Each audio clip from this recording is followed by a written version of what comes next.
¿Quién pide permiso para pensar?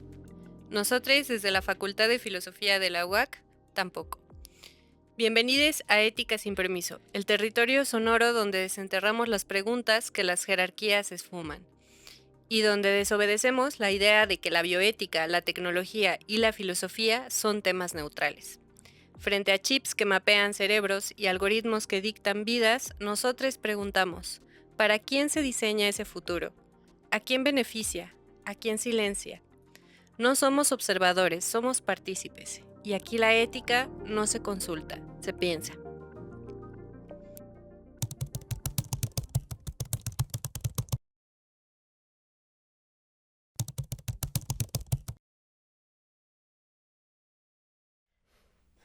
Hola, hola, bienvenidos escuchas de la virtualidad. Están sintonizando un nuevo episodio de Bioethics News, un programa dentro del canal Ética sin Permiso, una plataforma que abre la palabra para la crítica, la resistencia y la imaginación política. Aquí no buscamos verdades absolutas, sino preguntas que incomoden y aperturen, pero sobre todo que nos permitan ver el mundo de otra manera. En este episodio exploraremos un tema urgente: bioética, salud mental y cuerpos disidentes, entre la medicalización y las tecnologías de resistencia. En nuestra noticia de hoy, publicada en Washington Blade el 2 de octubre de 2025, aborda cómo las aplicaciones terapéuticas impulsadas por inteligencia artificial están siendo usadas por personas LGBTQ y más como herramientas de apoyo emocional y salud mental. Estas apps prometen accesibilidad, anonimato y disponibilidad continua, lo que puede ser especialmente valioso para personas con dificultades de acceso a servicios de salud mental tradicionales. Pero también emergen riesgos: la falta de supervisión clínica humana, posibles sesgos en los algoritmos, respuestas no afirmativas, dependencia tecnológica y el hecho de que muchas de estas apps no están diseñadas con una perspectiva queer o disidente en mente. Se plantea la tensión entre la promesa emancipadora de la tecnología y su capacidad de reproducir mecanismos de control, vigilancia o mera mercantilización emocional. Es importante cuestionarnos la tecnología como dispositivo y los riesgos éticos que implica su uso en la salud mental. La posibilidad de construir o analizar apps terapéuticas desde una ética queer como espacios de cuidado en lugar de normalización. La cuestión del consentimiento, la autonomía y el poder algorítmico. ¿Qué tan libre es el usuario cuando la app ya codifica determinados supuestos de bienestar, emocionalidad y normalidad? Y también el riesgo de que estas tecnologías terminen reforzando diagnósticos, patologías o sesgos psicopatologizantes. Para discutir este tema nos acompaña León Adamián, escritor, experimentador e investigador, con quien conversaremos sobre los desafíos éticos que surgen cuando la salud mental, la farmacología y las tecnologías digitales se cruzan con las vidas y los cuerpos disidentes.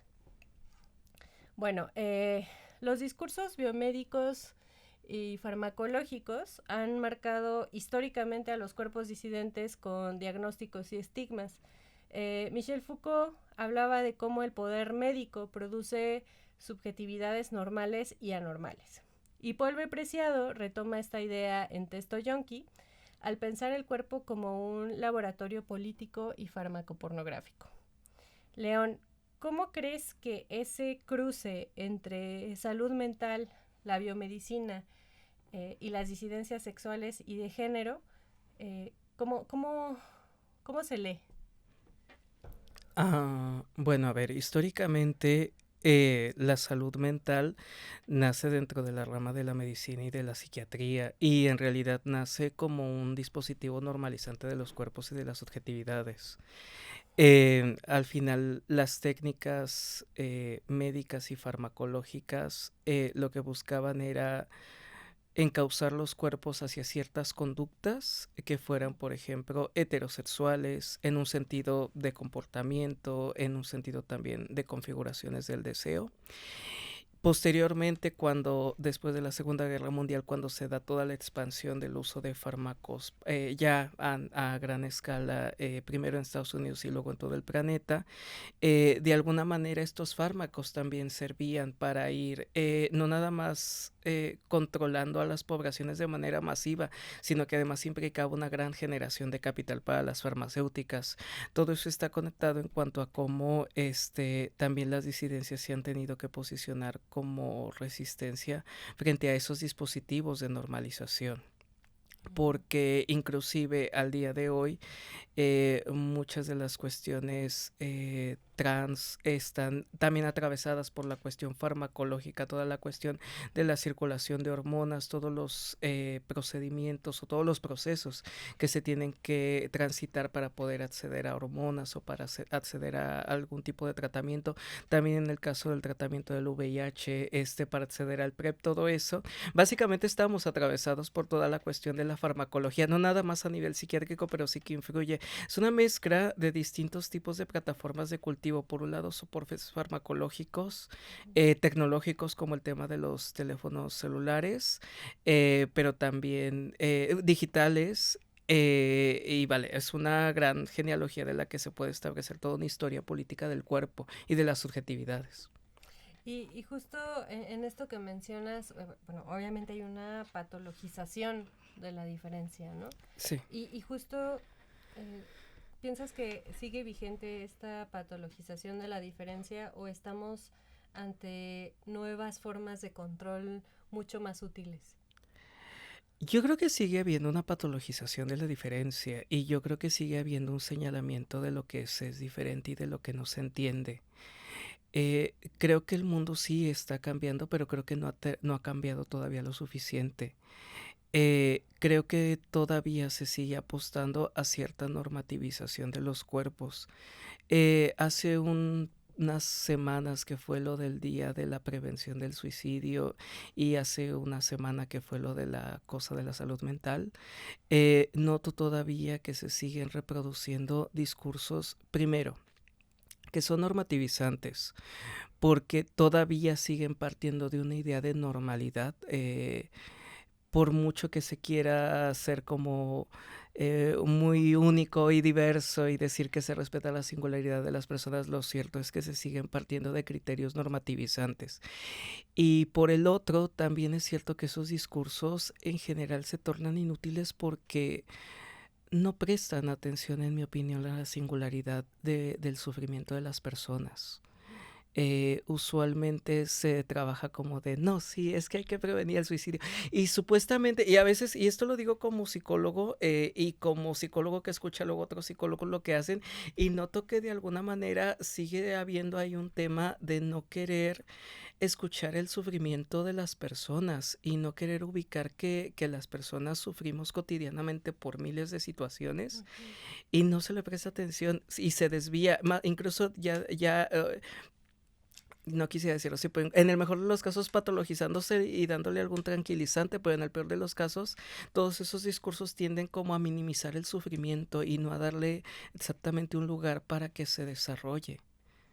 Y en este sentido, bueno, o sea, si pensamos la historia de la salud mental está atravesada siempre por el lenguaje del diagnóstico, ¿no? Sí. O sea, todo este vocabulario de trastorno, desviación, anormalidad, y justo esos términos también han sido resistidos desde el activismo, del activismo trans y neurodivergente. ¿De qué manera crees que el diagnóstico psiquiátrico puede ser entendido como una tecnología de poder, pero también en algunos casos como un recurso de autodefinición o de acceso a derechos? Ok, bueno, a ver, hay un escritor francés, ya está muerto, se llamaba Georges Canguilhem, fue maestro de Michel Foucault y fue uno de los que le dirige la tesis de doctorado de Historia de la Locura. Tiene un libro que se llama Lo normal y lo patológico. Toda esta idea de Foucault de que los diagnósticos sirven como dispositivo de control la toma de este maestro que tuvo. Y en ese libro, ya Georges Canguilhem en los 60, 70, ese libro ya es viejísimo, ya hace un análisis de cómo la patologización sirve como forma de control biopolítica de las poblaciones. Vale, no sé biopolítica, el que lo usa biopolítica fue Foucault, pero vale, que ya está ahí un poco la idea presente. Creo que los diagnósticos pueden ser reapropiados por las disidencias, como tantas consignas siempre que son reapropiadas por las disidencias, y tomarlos, sí, por supuesto, como dispositivo como una forma de enunciación. A ver, el subalterno siempre tiene capacidad de agencia y siempre tiene voz. Esto está como muy claro en el texto de Puede hablar el subalterno. Lo que pasa es que aquí ya está la pregunta como de, bueno, ¿el subalterno puede hablar? Pues sí, sí puede hablar, pero falta que la otra persona le escuche. Aquí aplica exactamente lo mismo. La persona patologizada que tiene un diagnóstico puede perfectamente hablar, tiene capacidad de agencia, y en ese tener capacidad de agencia, por supuesto que se puede reapropiar del diagnóstico desde una posición disidente, y desde esa posición disidente reclamar derechos, reclamar acceso a políticas de salud pública, de salud mental pública, y también tiene que ver con una cuestión, en mi opinión, de exigencia a que los estados se hagan cargo de cosas que también son su responsabilidad, porque a veces los estados se limitan a pensar en que, por ejemplo, la salud se limita únicamente a tener bien los hospitales, que tampoco los tienen, y hay escasez de medicamentos. Es que si hay escasez de medicamentos para cosas normales, no quiero ni pensar cuánta escasez puede haber para medicamentos psiquiátricos que a veces sí que son necesarios. Claro.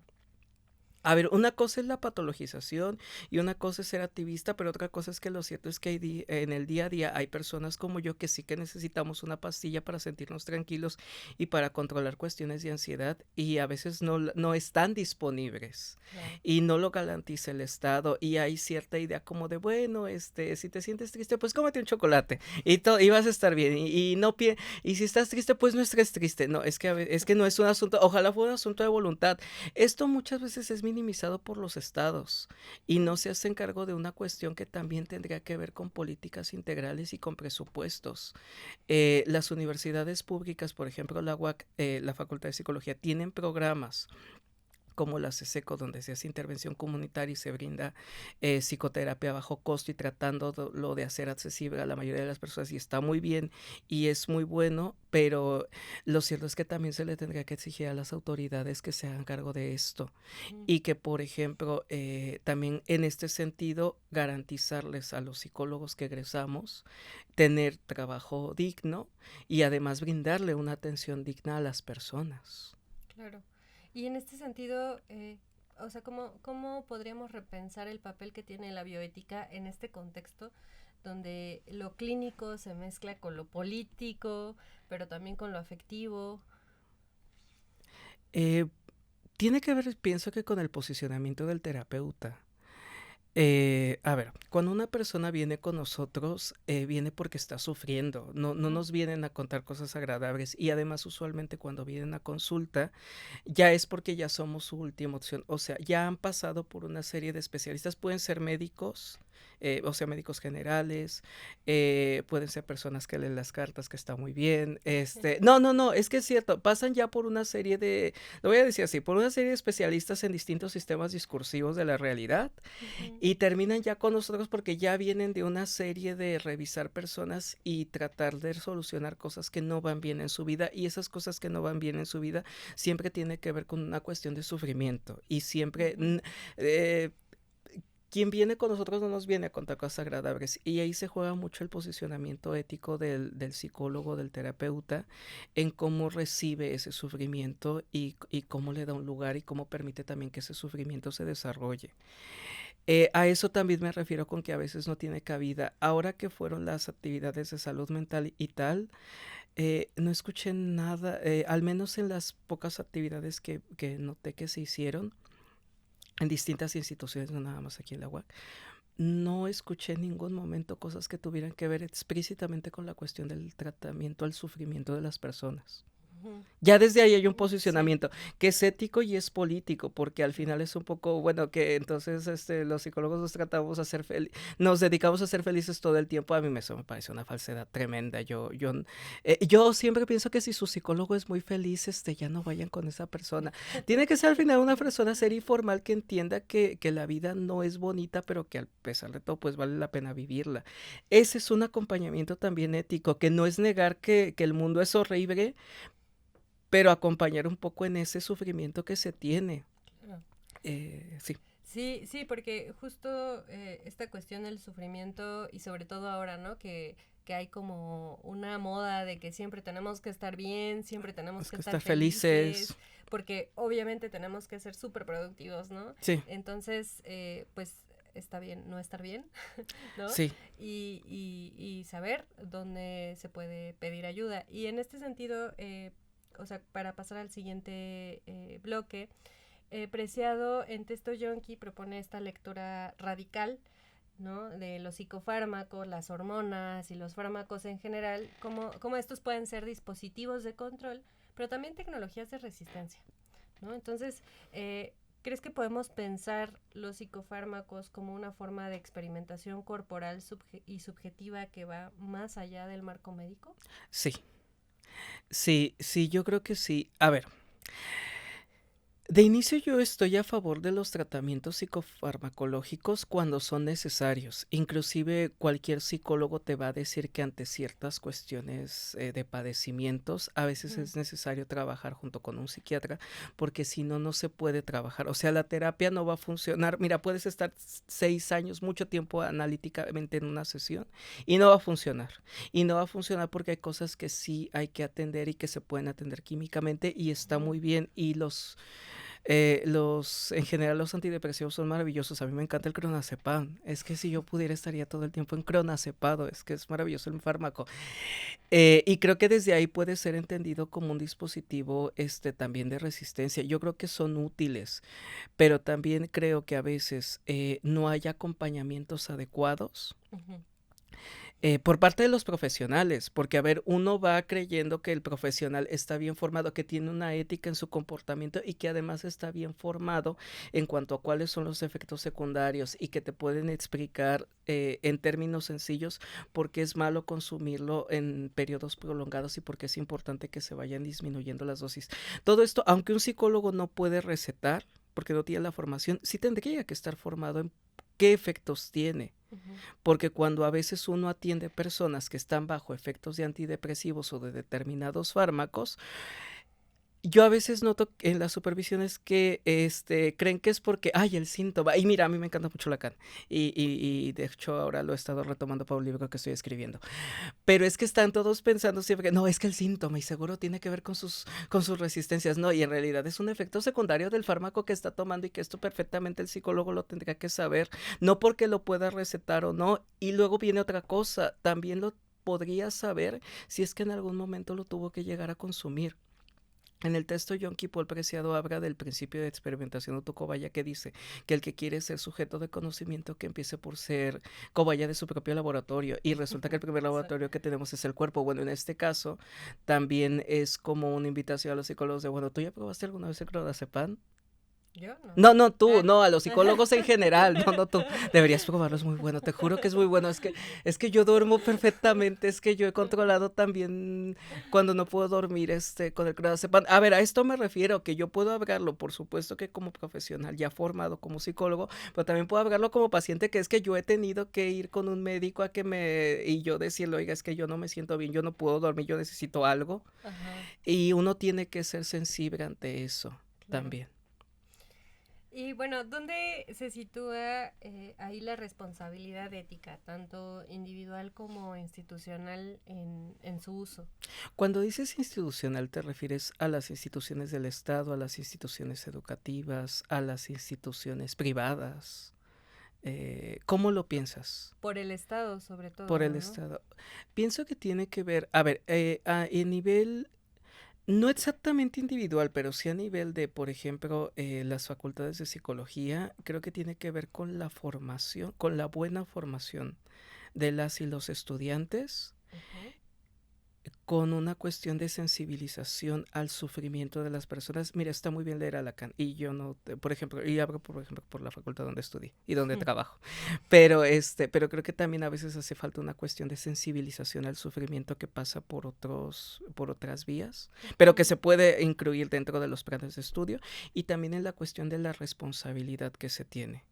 Sí. La responsabilidad social que tiene la facultad en cuanto a los profesionales que forma, que posteriormente, a ver, ese es el ideal, que reciban gente en atención, que puedan venir también a tratar sus problemas y tal. Y en el caso del Estado, pienso que en esto que te decía, de que tiene que garantizar dentro de los servicios de salud pública, Ujú.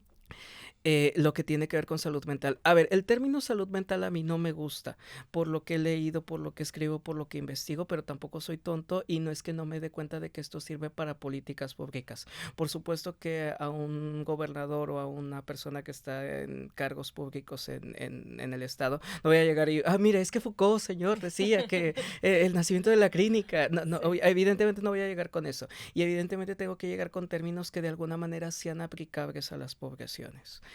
Entonces, en este sentido, creo que la salud mental tendría que estar garantizada, pero no en el sentido discursivo, porque se escucha muy bien Ujú. que la salud mental está muy bien, el Día de la Salud Mental y el Día de la Prevención del Suicidio está muy bien que la gente no se suicide, pero los demás días y en términos prácticos, Claro. lo cierto es que hay muy poca atención a este tipo de situaciones. Y esto genera un efecto doble. Por un lado, genera que las personas que nos formamos en psicología estemos en condiciones muy precarias laborales donde es muy complicado cuando uno pone el consultorio propio para mantener el consultorio. Eso provoca el problema de que la consulta es muy elevada Ujú. y entonces eso no se hace accesible para las Claro. personas. También hay un problema de accesibilidad económico. La consulta psicológica o psiquiátrica es muy cara. Sí. Es muy cara porque implica una formación que ya de por sí es costosa, pero es que además el Estado no nos garantiza esto como un servicio de salud pública gratuito al que todos y todas tendríamos que tener acceso. Ujú. Creo que eso se descuida mucho siempre. Se hacen siempre eventos cuando son ciertas conmemoraciones, Sí. pero ya en términos prácticos, no en el Estado, por ejemplo, no se ha reformado la ley integral de salud mental, lo cual quiere decir que no se traduce en políticas públicas, no se traduce en un presupuesto y no se traduce en acciones que acerque los especialistas a las personas, Ujú. pero de manera ya continuada, no una consulta de primeros auxilios psicológicos, que están muy bien, pero lo cierto es que tampoco eso te soluciona a largo plazo lo que a ti te está sucediendo, porque se requieren para ciertas problemáticas, consumo de sustancias, violencia, eh, no sé, depresión, conductas suicidas, mil cosas que pueden suceder. Se requieren en realidad tratamientos que tengan un seguimiento Ujú. y que no garantice el Estado. Y, por ejemplo, ¿crees que sea posible una bioética que no parta de este deber curar, sino del derecho a experimentar con el propio cuerpo? Sí, sí, creo que es posible. A ver, es un poco lo que yo intento hacer en mi práctica cotidiana, tanto como psicólogo y como investigador y como escritor y cuando estoy cerca de espacios de formación. Y también ubico a mucha gente que lo hace cotidianamente en su clínica, en su trabajo cotidiano con pacientes. Y yo creo que es posible. O sea, yo creo que sí se puede apostar a una bioética que no tienda a la normalización y Ujú. permita la exploración de la singularidad radical del sujeto. En general, creo que es posible. Y pasando a este tema de las terapias digitales, ¿no? Sí. Con esto de la noticia que abríamos el programa, pues bueno, hoy hay terapias digitales, ¿no? Algoritmos de bienestar, las plataformas de salud mental que permiten este acceso y cuidado o que nos prometen eso, pero también pueden generar nuevas formas de vigilancia o de autoexplotación y de consumo emocional. ¿Cómo lees el papel de las tecnologías digitales en la configuración contemporánea de la salud mental? Yo creo que es fascinante lo que se ha desarrollado con las tecnologías digitales a nivel de comunicación y a nivel de forma de generación de cosas. Hace poco salió un trend de hacerte foto con tu artista favorito y yo me hice con una con Lady Gaga y me pareció asombroso la calidad de lo que se puede hacer. Sí. Pero no deja de tener como cierta... A ver, notas que es real, pero a la vez notas que es falso. Esto pasa un poco cuando uno dialoga con este tipo de aplicaciones. Da cierta ilusión como de realidad de que estás Ujú. hablando con otro ser humano, pero al final un poco sabes que es falso. Sí. Eh, a mí me preocupa, pero no en términos de que, ay, la tecnología va a acabar con nosotros, porque también eso me parece muy estúpido. Es como este asunto de que la gente, no, es como este asunto de que la gente está según todo el tiempo temerosa de que sus datos biométricos y no sé qué. Yo tengo que, para desbloquear mi teléfono, tengo que, es con mi cara, eso es un dato biométrico que ya tiene Apple y pues ya vale, que ya no pasa nada. A ver, tampoco pasa nada. Que esto se usa para estudios de mercado es que ya los tenemos de sobra, es que ubicado, que Amazon cómo funciona es que ya nos queda súper claro y todo lo empezamos, y todo no lo dejamos de usar porque también en cierto punto nos hace más fácil la vida. Lo que creo que tal vez deberíamos de cuestionarnos es qué uso le estamos dando nosotros, eh, qué usos éticos se les puede dar. Ujú. Por ejemplo, yo atiendo pacientes por Zoom Ujú. y yo de inicio, esto puede ser en la pandemia, y de inicio yo tampoco o sea, no me agradaba mucho y luego me di cuenta de que me acerca a mucha gente que incluso está en otro país y eso sí que ayuda. En el caso específicamente de las IAs o de aplicaciones que están manejadas por IAs, yo creo que sigue habiendo esta cuestión de sesgo en la que se percibe que no estás hablando exactamente con un ser humano. Hay un cierto rasgo ahí de artificialidad que se mantiene. Ujú. eh, y yo creo que más bien deberíamos de cuestionar qué tipo de ética vamos a tener como civilización y como sociedad para el uso de este tipo de herramientas. Hay un texto de Paul Preciado que se llama Candy Crush o la adicción autodirigida, que ya es viejísimo, es como del 2017, y habla de cómo Candy Crush, el jueguillo Sí. ese, fue el que nos entrenó para ahora usar las pantallas de los móviles como ahora las usamos, porque básicamente dice algo así como de cada vez que haces la línea de los caramelos, la pantalla tiene un orgasmo. Y sí, porque se pone con colorcitos y es muy estimulante visualmente, es como Sí. el TikTok yo no lo tengo porque noto que es muy adictivo. Claro, es que está diseñado para que sea muy agradable visualmente y genera este tipo de cosas. Al final de ese texto él decía que cada sociedad tiene que desarrollar sus propias éticas de acuerdo a sus tecnologías para evitar cuestiones de autoritarismo. Y dice inclusive que ni siquiera es por malicia, sino por estupidez. Creo que eso es lo que nos toca con la cuestión de las tecnologías digitales. A mí me parecen asombrosas. No les termino de entender del todo, pero me gustan mucho. A ver, es que yo estoy fascinado con esta aplicación para hacer fotos con Lady Gaga, porque es buenísima. Es que yo quedé muy feliz ese día, porque no habría otra manera de tener una foto con ella. Espero, algún día Lady Gaga me conocerá. Este, pero también creo que sí, una cosa es que te haces una foto con tu artista para tontear, Ujú. para subírtela al Instagram, y otra cosa es que dejes tu salud mental en manos de una máquina. Claro. No sé si se entiende mi punto. Sí, sí, sí. Sí, creo que esto es bien importante, ¿no? Y justo en este sentido, mm, o sea, esta idea de tecnologías de resistencia, ¿no? De la que hablábamos al inicio, remite también a prácticas cotidianas, ¿no? O sea, desde el uso del cuerpo, el lenguaje, los afectos o incluso los fármacos, ¿no? Que nos inventan modos de vivir fuera de la norma. Entonces, León, ¿qué entiendes en este sentido por tecnologías de resistencia en el contexto de la salud mental y de los cuerpos disidentes? O incluso dentro de la norma. Te doy un ejemplo, digamos, que no tiene que ver con salud mental y luego el de la salud mental. Por ejemplo, ¿sabes cómo es una forma de usar los móviles que yo he ubicado, que es muy feminista y tiene que ver con autocuidado y tiene que ver con los móviles y tiene que ver gracias a estos dispositivos de control, pero que se usan de manera disidente muy cotidiana? Cuando las mujeres salen, en general, que son las que están más propensas a sufrir algún tipo de violencia en un antro o en cualquier sitio público, que le mandan la ubicación Ujú. a sus amigas Sí. y a veces incluso hacen grupos o la mejor amiga y ya saben, yo hago esto con mi mejor amiga, siempre que sale con alguien o que va a algún lado, por seguridad, me llega un mensaje siempre, estoy en tal lado y me manda la ubicación. ¿Eso es un dispositivo de control? Vale, por supuesto que sí, pero claro que si algo llega a pasar, que esperemos que no, pero si algo llega llegar a pasar es que yo puedo decir, no, yo tengo su ubicación y a mí me la mandó ahí en tal hora y queda ahí registrado perfectamente. Ese es un dispositivo de resistencia dentro de la norma y que hacen las mujeres cotidianamente y que les ha permitido en muchas ocasiones librarse de situaciones de violencia o de riesgo en espacios públicos o de antros y tal. Bueno, esa es una.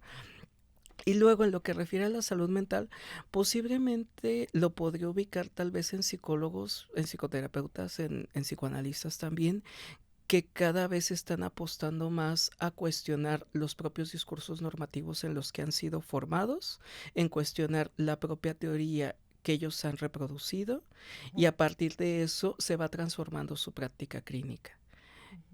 O también muchos psicólogos o analistas que cada vez no nada más cuestionan más la cuestión teórica, sino que a partir del trabajo clínico que tienen con disidencias sexuales, por ejemplo, dicen cada vez más abiertamente cuáles son los puntos homofóbicos, transfóbicos, clasistas, inclusive colonialistas del psicoanálisis, en Latinoamérica, por ejemplo, o en México.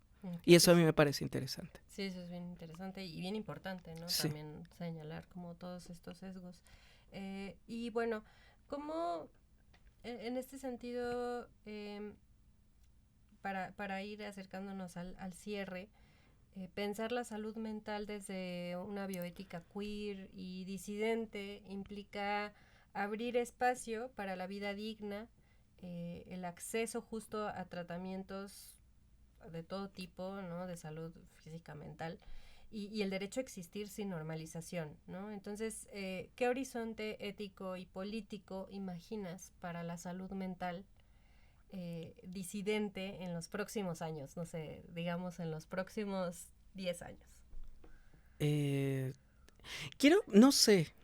Quiero pensar que va a avanzar rápido porque algo que he notado con el internet, que esto cualquier persona que analice cuestiones de tecnología se los puede decir, después de la pandemia se dio un cambio muy interesante en el que nos digitalizamos más. No es que no fuera a pasar esto, pero sí ya hay estudios que han dicho que lo que pasó en 2020 hizo que de alguna manera pasaran como entre 10 y 15 años del uso de los dispositivos en general. Ya existía Zoom antes de la pandemia, pero nadie lo usaba. Ahora todos lo usamos en algún punto para algo. Se adelantó mucho eso. Quiero pensar que ese aceleracionismo que está ocurriendo va a permitir también acelerar cambios que sean benéficos para las personas en general, por supuesto que para las disidencias, por supuesto que para los grupos vulnerables, por supuesto que para los grupos que más lo necesitan, pero en general también para todas las personas. A ver, es que estamos en una sociedad. Si la sociedad se sensibiliza más sobre cuáles son las problemáticas de salud mental que hay que atender en cuanto a violencia, en cuanto a situaciones de riesgo, creo que de alguna manera se va a lograr una sociedad no nada más sensibilizada, sino más responsable y que además va a exigir políticas públicas sobre esto. Quiero pensar que en breve, a partir de ciertos acontecimientos lamentables que se han dado en el país que tienen que ver con violencia, paulatinamente va a pasar al discurso público el tema de la salud mental y que los grupos activistas van a comenzar a exigir que eso también sea un tema prioritario, así como es un tema prioritario la reducción de las 40 horas, la jornada laboral, que deberían de ser 35, 30, o inmediatamente la abolición del trabajo en las condiciones laborales actuales, porque son cuestiones de precariedad. Al final suena gracioso, pero no es cierto. Debería de abolirse el trabajo tal como lo entendemos en este momento, porque lo que genera son condiciones de precariedad, de vulnerabilidad, y además en el que la gente es infeliz y está sometida a condiciones indignas por lo general. Hay que pensar que mucha gente está sudando los privilegios que nosotros tenemos. Claro. Y eso no hay que olvidarlo. Y en ese sentido, en la cuestión de salud mental, quiero pensar que en algún punto, no muy lejano, se va a llegar una conciencia a la sociedad que va a empezar a decir, oiga, pues que el Estado, así como me tendría que garantizar que haya medicamentos y que yo tendría que tener derecho a atenderme en cualquier hospital público y a tener una buena atención, también yo tendría que tener derecho a tener una atención psicológica o psiquiátrica si yo la requiero y la necesito. Claro. Tendría que estar garantizado. Conforme más personas tengan conciencia de eso y se exija, creo que también se van a poder atender las causas de distintas cuestiones de violencia que están presentes, incluida la violencia de género, incluida la cuestión de consumo de sustancias, incluida la cuestión de tendencias suicidas o depresivas que estamos viviendo. Sí, y en este sentido, ¿te gustaría, no sé, cerrar con algún mensaje para nuestras escuchas?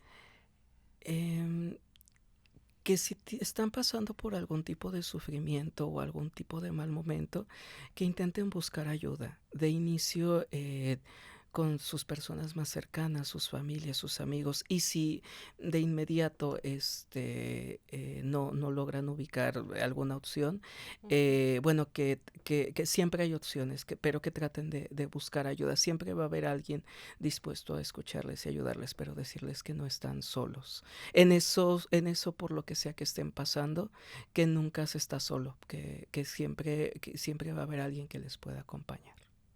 Ok, muchísimas gracias, León, por compartirnos tu tiempo, tu palabra, tu mirada crítica y esperamos volvernos a encontrar pronto, que nos acompañes en otro episodio. Este se nos fue volando, entonces bueno, pues te agradecemos mucho estar aquí. Gracias igual a nuestras escuchas por acompañarnos en este episodio. Les invitamos a seguir atentas a nuestros próximos capítulos de Bioethics News dentro de Ética sin Permiso. Y recuerden, hasta que lo político se vuelva bioético. Abrazos de resistencia. Llegamos al final de esta sesión, pero no al final de la pregunta. Agradecemos a la cabina del EMI, Laboratorio de Educación y Mediación Intercultural, por albergar estas reflexiones. Este proyecto nace y se enreda desde la especialidad en Ética de las Investigaciones de la Facultad de Filosofía de la UAC. Seguiremos poniendo el cuerpo y la palabra para que lo político no pueda escapar de lo bioético. Cuiden todo. Nos vemos en la próxima con más preguntas y menos permiso. Abrazos de resistencia.